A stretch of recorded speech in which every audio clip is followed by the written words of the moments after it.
오늘 하나님께서 우리에게 주시는 말씀은 에베소서 6장 10절로 20절의 말씀입니다. 에베소서 6장 10절로 20절까지 봉독하겠습니다. 끝으로 너희가 주 안에서와 그 힘의 능력으로 강건하여지고 마귀의 관계를 능히 대적하기 위하여 하나님의 전신 갑주를 입으라. 우리의 씨름은 혈과 육을 상대하는 것이 아니요 통치자들과 권세들과 이 어둠의 세상 주관자들과 하늘에 있는 악의 영들을 상대함이라. 그러므로 하나님의 전신 갑주를 취하라. 이는 악한 날에 너희가 능히 대적하고 모든 일을 행한 후에 서기 위함이라. 그런즉 서서 진리로 너희 허리띠를 띠고 의의 호심경을 붙이고 평안의 복음이 준비한 것으로 신을 신고 모든 것 위에 믿음의 방패를 가지고 이로써 능히 악한 자의 모든 불화살을 소멸하고 구원의 투구와 성령의 검 곧 하나님의 말씀을 가지라. 모든 기도와 간구를 하되 항상 성령 안에서 기도하고 이를 위하여 깨어 구하기를 항상 힘쓰며 여러 성도를 위하여 구하라. 또 나를 위하여 구할 것은 내게 말씀을 주사 나로 입을 열어 복음의 비밀을 담대히 알리게 하옵소서 할 것이니 이 일을 위하여 내가 쇠사슬에 매인 사신이 된 것은 나로 이 일에 당연히 할 말을 담대히 하게 하려 하심이라. 아멘. 네, 우리 옆에 있는 분들과 인사하겠습니다. 반갑습니다. 잘 오셨습니다.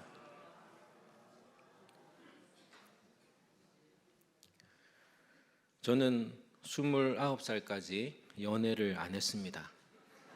이렇게 말하면 꼭 안 한 게 아니라 못한 거라고 짚고 넘어가야 직성이 풀리는 분들과는 친하게 지내면 안 됩니다. 어떤 위기감이 생기더군요. 아, 내가 문제가 있나? 이 대목에서 끄덕끄덕 하시면 안 됩니다. 그래서 한번 만나보자 하고 29살에 처음으로 소개를 받아서 이성교제를 해봤습니다. 그 사람이 지금 함께 살고 있는 제 아내가 아닙니다. 헷갈리시면 안 됩니다. 아무튼 제게는 이 29살이 마지노선이었습니다. 우리가 더 이상은 안 된다 할 때 마지노선이라는 표현을 쓰죠. 마지노선은 프랑스의 국방장관 앙드레 마지노가 만든 프랑스의 서부 전선을 말합니다. 서부 전선은 프랑스의 동쪽에 있습니다. 그런데 왜 서부 전선이냐? 바로 1차 대전, 2차 대전을 일으킨 독일을 기준으로 해서 서쪽이기 때문입니다. 현대화된 무기가 없었던 1차 대전 당시에 1914년부터 두 나라는 참호를 파고 그리고 거기서 서로 막 총을 쏘면서 4년간 육탄전을 벌입니다. 이 과정에서 비공식 1600만 명 그리고 공식적으로 1600만 명 그리고 비공식적으로는 3000만 명이 죽어나갑니다. 이 악몽을 반복하고 싶지 않았던 프랑스는 1차 대전이 끝나고 나서 이 서부 전선을 따라서 엄청난 노력을 들여서 방어선을 구축합니다. 약 800km, 서울에서 부산까지 왕복하는 그런 거리 800km를 땅을 파서 지하 요새를 건설합니다. 이 요새는 웬만한 폭격에도 끄떡하지 않고요. 그 지하에는 아예 자급자족할 수 있는 지하 도시를 꾸렸고요. 그 위에는 대공포와 장거리포를 빼곡히 촘촘히 설치했습니다. 그게 바로 마지노선입니다. 철통 방어선이죠. 독일이 폴란드를 점령하고 나서 곧바로 프랑스를 진격하지 않았던 이유, 몇 달 동안 머뭇거렸던 이유가 바로 이 때문입니다. 뚫을 엄두가 안 났던 것이죠. 그런데 이 철통 같은 마지노선의 중간에 약 7km의 구멍이 있었습니다. 예산도 부족했지만 거기에는 산림이 빼곡한 그런 아르덴 숲이 있었기 때문입니다. 그래서 프랑스는 설마 이 숲으로 이 산림을 뚫고서 우리에게 쳐들어오겠는가 이런 생각을 했습니다. 실제로 독일은 북쪽의 벨기에를 침공합니다. 위쪽으로 온 것이죠. 그래서 프랑스는 주력 부대를 그쪽으로 보냅니다. 그런데 이것이 독일의 간계였습니다. 독일군은 전투기를 앞세우고 그리고 전차를 밀고서 그리고 각성제 같은 약을 먹인 초인적인 군사들로 하여금 3일 밤낮으로 진격하게 해서 결국 이 마지노선의 개구멍을 뚫어버립니다. 그리고 위로 치고 올라가면서 북쪽 벨기에에 집결한 프랑스군을 앞뒤로 포위하여서 결국 승리하게 되지요. 허를 찌른 겁니다. 허를 찌르면 이기고 허를 찔리면 집니다. 영적 싸움도 똑같습니다. 우리 같이 에베소서 6장 11절의 말씀 함께 한번 읽어보도록 하겠습니다. 11절 함께 읽습니다.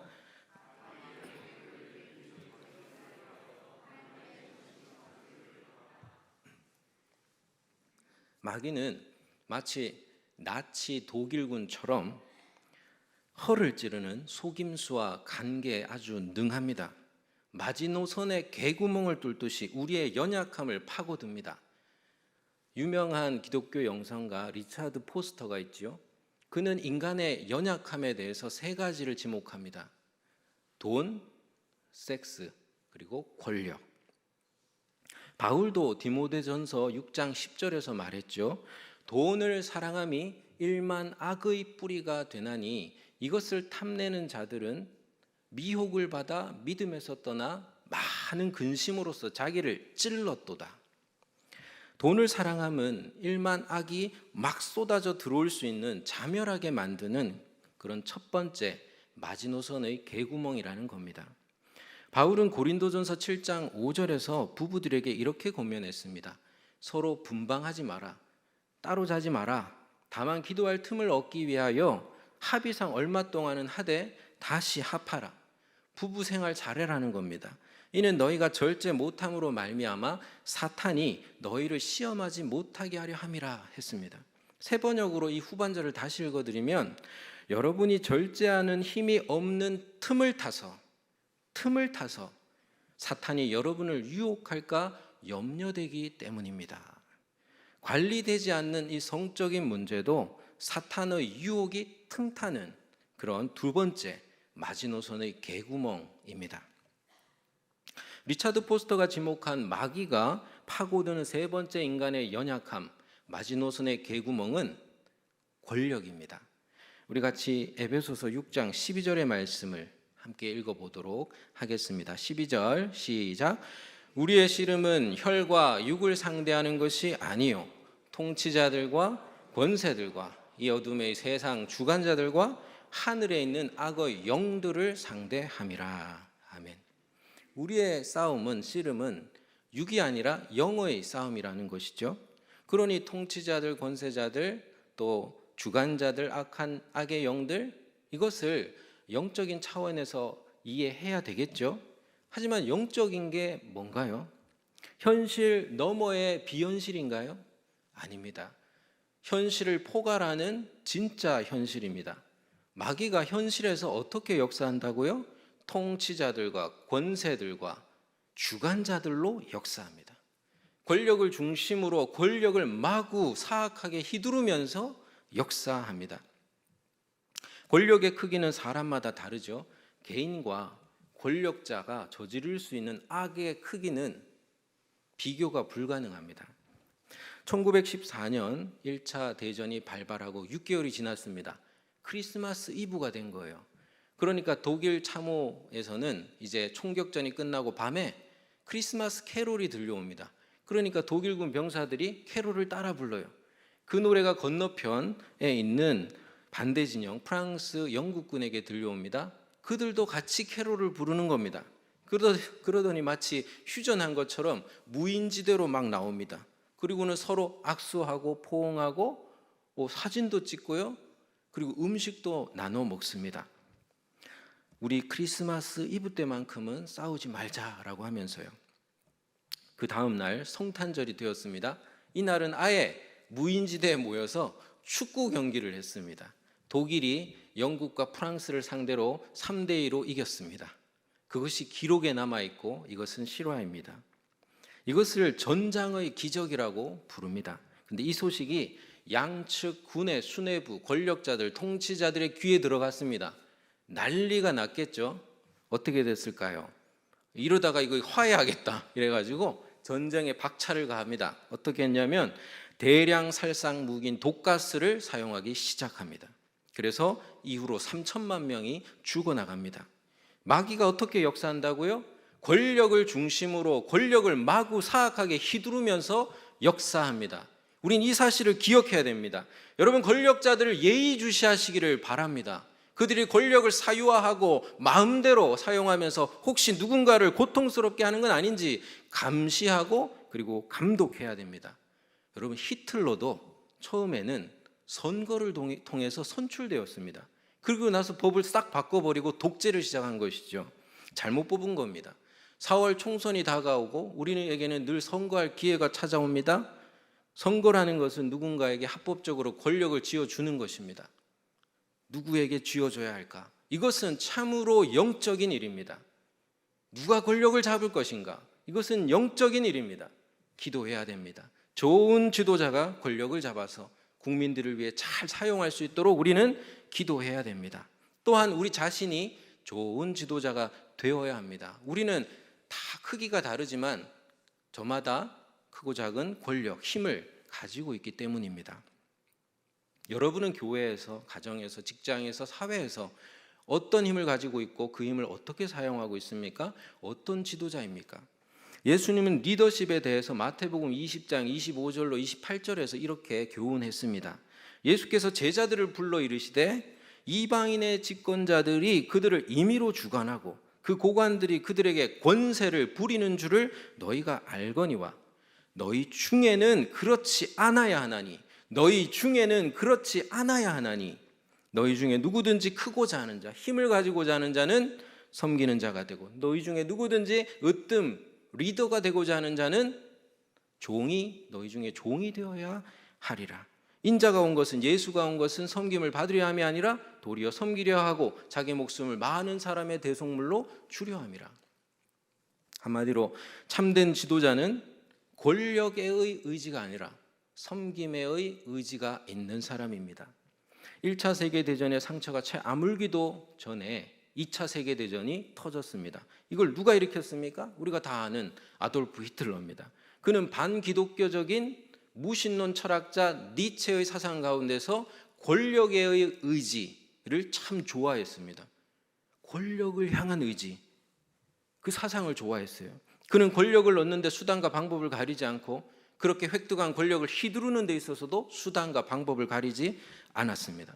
그와 맞서 싸웠던 프랑스, 영국, 미국 연합군은 때로 스스로를 영웅시하기도 하죠. 하지만 그 나라들 역시 히틀러보다 앞서서 권력을 사악하게 함부로 휘두르면서 남의 나라를 식민지로 삼고 영토와 자원을 빼앗은 결과로서 부귀를 누리고 쾌락을 누렸던 제국주의 나라들입니다. 그리고 일본 역시 그 제국주의에 탑승하여서 우리나라가 그토록 고통을 겪은 것이죠. 우리나라 사람들이 왜 세종대왕과 이순신 장군을 다 존경합니까? 나라와 백성을 그렇게 섬긴 지도자가 너무나 적고 없기 때문입니다. 두 지도자가 있습니다. 권력의 의지를 향한 불타는 지도자, 권력을 함부로 휘두르는 지도자, 섬김의 의지로 불타는 섬김의 지도자가 있습니다. 미국은 19세기에 남북전쟁이 일어납니다. 남부에는 농장주들이 있었고요. 또 위쪽은 산업화가 되었습니다. 두 세력이 충돌한 거죠. 남부 농장주들은 대토지에 대량의 생산을 하기 위해서 서아프리카에서 흑인 노예들을 사냥해서 그것을 사서 그들을 부려먹어서 그 어마어마한 농사를 지었습니다. 그래서 당시에 토마스 듀 같은 철학자는 동물 세계에도 양육 방식이 있지 않느냐, 인간 세계에도 강한 인간이 약한 인간을 노예로 부리는 것은 자연의 이치다라고 하면서 이 노예제를 합리화하기도 했죠. 하지만 북부에서는 기독교인을 중심으로 하여서 노예제 폐지, 노예 해방 운동이 일어나기 시작합니다. 그들이 만든 조직이 뭐냐면 지하철도라는 조직입니다. 그 당시엔 지하철이 없었잖아요. 실제 지하철을 운영한 게 아니라 이 지하철도는 무슨 일을 했냐면 남부 농장에서 흑인 노예들을 몰래 북부로 혹은 고향으로 탈출시키는 그런 일을 했습니다. 1817년에는요 수만 명의 흑인 노예들을 고향인 서아프리카로 배로 태워서 다시 돌려보냅니다. 그들이 서아프리카에 설립해서 1947년에 독립한 나라가 바로 라이베리아입니다. 이 라이베리아 국기에는 그래서 아주 미국의 성조기를 빼닮았습니다. 한번 나중에 보십시오. 거의 똑같이 생겼어요. 이유는 미국이 너무 고맙다는 거예요. 고마움의 표시랍니다. 이 노예 해방 운동의 중심에 존 브라운이 있습니다. 그는 아버지의 이 지하철도 운동을 보면서 자랐습니다. 어릴 때부터 탈출을 준비하는 흑인들과 함께 지냈던 거예요. 그들로부터 무슨 얘기를 들었느냐? 백인 농장주들에게 어떻게 그들이 성폭력을 당하고 죽임을 당했는지, 그들의 부모들이 가죽 채찍에 맞으면서 피를 흘리면서 어떻게 죽어갔는지를 들으면서 그는 결심합니다. 신의 이름으로 이 남부의 백인 농장주들을 처단하고 응징하겠다. 그리고 실행에 옮깁니다. 기록에 따르면 그는 최후 교전에서 한 손으로는 총에 맞아 피를 흘리며 죽어가는 아들을 붙잡고 한 손으로는 총을 휘갈기며 또한 옆에 있는 동료들을 의연하게 독려하면서 그렇게 끝까지 싸웠다고 합니다. 결국 그는 정부군에 붙잡혀서 처형을 당하는데요. 이게 북부의 미국인들의 가슴에 불을 지핍니다. 도화선이 됩니다. 그래서 남북 전쟁이 일어나는 데 있어서 큰 영향을 끼치게 되죠. 저런 사람도 있는데 도대체 우린 뭘 하고 있는가? 흑인들을 위하여. 그런 생각이 든 것이죠. 그의 죽음을 주제로 존 브라운의 시체라는 노래가 만들어지고 이것이 바로 남북 전쟁 때 북부군이 남부군을 향하여서 진격할 때 진군가로 쓰이게 됩니다. 그리고 이것이 개사되어서 미국 개신교 찬송가가 되고요. 그 곡이 바로 찬송가 348장입니다. 찬송가 한번 펼쳐보시길래. 찬송가 348장. 도대체 무슨 찬양이냐 궁금하시죠? 예. 찬송가 348장을 한번 펼쳐보십시오. 제목이 뭔가요? 마귀들과 싸울지라 죄악 벗은 형제여 라는 찬양인데요. 우리 같이 1절만 한번 찬양해 보겠습니다. 물론 피 흘리며 폭력적으로 싸우는 것 우리가 다시 평가해야 되겠지만 그가 권력을 잡기 위해 싸운 게 아니라는 것이 중요합니다. 무엇을 위해서요? 노예 해방을 위해서 싸웠고 이것이 기독교인들, 미국인들의 가슴에 불을 지폈고요. 그래서 노예 해방이 실제로 이루어졌다는 사실이 중요하고요. 이것을 가슴에 품었던 사람들이 이것을 개신교 찬송가로 만들었고 우리가 지금 부르고 있다는 것이 우리에게 갖는 의미가 있다는 것을 기억하면서 우리 같이 한번 1절 함께 찬양해 보도록 하겠습니다. 네, 도와주실 겁니다. 우리 전사님이 함께 찬양합니다. 마귀들과 싸울지라 죄악 벗은 형제여 담대하게 싸울지라 저기 악한 적병과 심판날과 멸망의 날 내가 섰는 눈앞에 곧 다가오리라. 영광 영광 할렐루야. 영광 영광 할렐루야. 영광 영광 할렐루야. 곧 승리하리라. 아멘. 곧 승리할 줄 믿습니다. 제가 청소기를 밀면서 딸에게 말했습니다. 이것 좀 치워라. 딸이 막 치우다가 나중에 저한테 그래요. 근데 아빠, 아까 나한테 좀 짜증낸 것 같은데? 얼마나 뜨끔하던지요. 바로 사과하고 회개했습니다. 아빠로서 힘이 있죠. 그 힘을 잘못 썼구나 이런 마음이 들어서 그랬습니다. 여러분, 영적 싸움은 힘을 어떻게 쓰느냐에 달려 있습니다. 영적 승리는 권력을 사악하게 휘두르는 세상 속에서 섬김을 위하여 힘을 올바로 사용하는 것에 달려 있습니다. 우리는 권력 말고 섬길 힘, 영적 힘이 필요합니다. 우리 같이 에베소서 6장 10절도 한번 읽어보겠습니다. 몇 절을 이제 읽을 텐데요. 10절 함께 읽겠습니다. 시작. 끝으로 너희가 주 안에서와 그 힘의 능력으로 강건하여 지고. 먼저 속사람이 강해져야 됩니다. 그죠? 아무리 갑옷을 걸친 듯 뭐합니까? 내가 약한데, 속사람이 약한데, 그래서 먼저 강해지랍니다. 주 안에서 그 힘의 능력으로 강해지랍니다. 이 말이 무엇을 뜻합니까? 주 안에서 그 힘의 능력으로 강해질 수 있습니까? 없습니까? 있다는 거예요. 여러분, 약해지십니까? 마음이 뭔가 약해지십니까? 속사람이 약해지십니까? 걱정하지 마십시오. 우리의 속사람을 강하게 하시는 분이 계십니다. 그분께 피하시길 바랍니다. 주 안에서 그 힘의 능력으로 강해지시는 저와 여러분 되기를 소망합니다. 그리고 강해져서 뭘 입으라고요? 하나님의 전신갑주를 입으라고 합니다. 우리 같이 13절도 한번 읽어보도록 하겠습니다. 13절 시작. 그러므로 하나님의 전신갑주를 취하라. 이는 악한 날에 너희가 능히 대적하고 모든 일을 행한 후에 서기 위함이라. 서기 위함이라. 전신갑주는 전신을 덮는 것이죠. 전신을 보호하는 겁니다. 왜요? 어디도 허를 찔리지 않도록 하기 위한 것이죠. 그래서 여러분, 갑옷을 입는 자의 자세는 어떤 자세입니까? 깨어 있는 겁니다. 허에 찔리지 않도록 깨어 있는 겁니다. 베드로전서 5장 8절 근신하라 깨어라 너희 대적 마귀가 우는 사자와 같이 두루 다니며 삼킬 자를 찾나니. 여러분, 기드온의 상백 용사가 어떻게 선발되었습니까? 희한하게 선발되죠. 서서 물 먹냐 엎드려서 물 먹냐로 그렇게 선발됩니다. 서 있는 게 중요합니다. 깨어 있는 것이 중요합니다. 그래서 여러분, 전신갑주를 입기 전에 말씀해 보시면 14절에 이렇게 시작하죠. 그런즉 서서 깨어 있어야 된다는 겁니다. 서 있어야 된다는 겁니다. 제가 군대에서 훈련소를 이제 끝내고 자대 배치를 받았습니다. 근데 바로 야간 훈련을 나가는 거예요. 참호에서 밤새 경계 근무를 섭니다. 너무 피곤해서 계속 졸음이 옵니다. 하지만 서 있으니까 졸다가 휘청거리면서 다시 깹니다. 또 졸다가 휘청거리면서 또 깹니다. 잘 수가 없어요. 왜요? 서 있으니까. 서 있으면 잘 수가 없습니다. 졸 수는 있어도. 그리고 옆에서 고참이 아주 친절하게 깨워주죠. 죽고 싶냐 이러면서 친절하게 깨워줍니다. 계속 죽고 싶냐? 맞죠? 군인이 졸면 자면 어떻게 됩니까? 죽잖아요. 친절하게 깨워주더라고요. 우리 공동체는 깨어 있습니까? 우리 공동체는 서로를 깨웁니까? 이 시간 옆에 조는 분이 계시면 여러분 친절하게 깨워주시기 바랍니다. 저는 분명히 친절하게 깨우라고 말씀드렸습니다.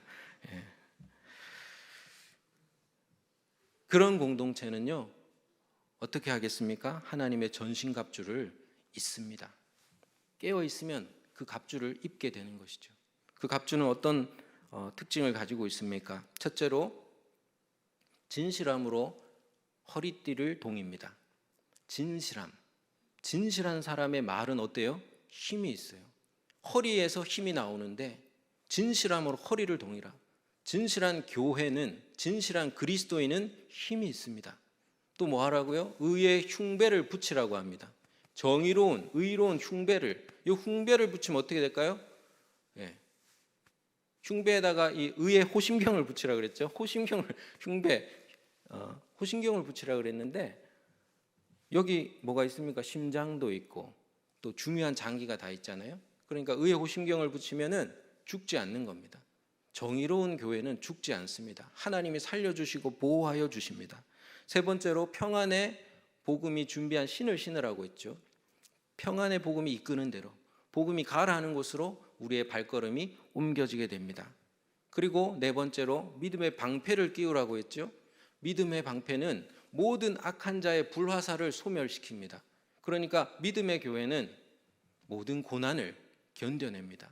저희 교회가 1년 동안 고난 속에서 견뎌낸 것처럼 말이죠. 우리에게 믿음이 없었으면 어떻게 견뎌냈겠습니까? 잘 되겠나? 좋은 분 오시겠나? 의심도 오고 잘 될까 하는 걱정도 되고 하는 가운데서 우리는 끊임없이 믿음으로 하나님께 기도하면서 지금까지 왔습니다. 그리고 이제 한 달 뒤면 또 우리가 새로운 목사님 맞이하게 됩니다. 하나님이 우리의 걸음을 인도하시는 줄 믿습니다. 이 믿음이 방패가 됩니다. 다섯째로 구원의 투구를 씁니다. 구원의 투구. 예수 그리스도의 구원하심만을 생각하고 그것을 찬양하고 그것이 우리의 생각을 지배하는 것이지요. 그리고 마지막 여섯째, 성령의 검을 휘두릅니다. 성령의 검은 뭐라고 되어 있습니까? 하나님의 말씀이라고 했죠.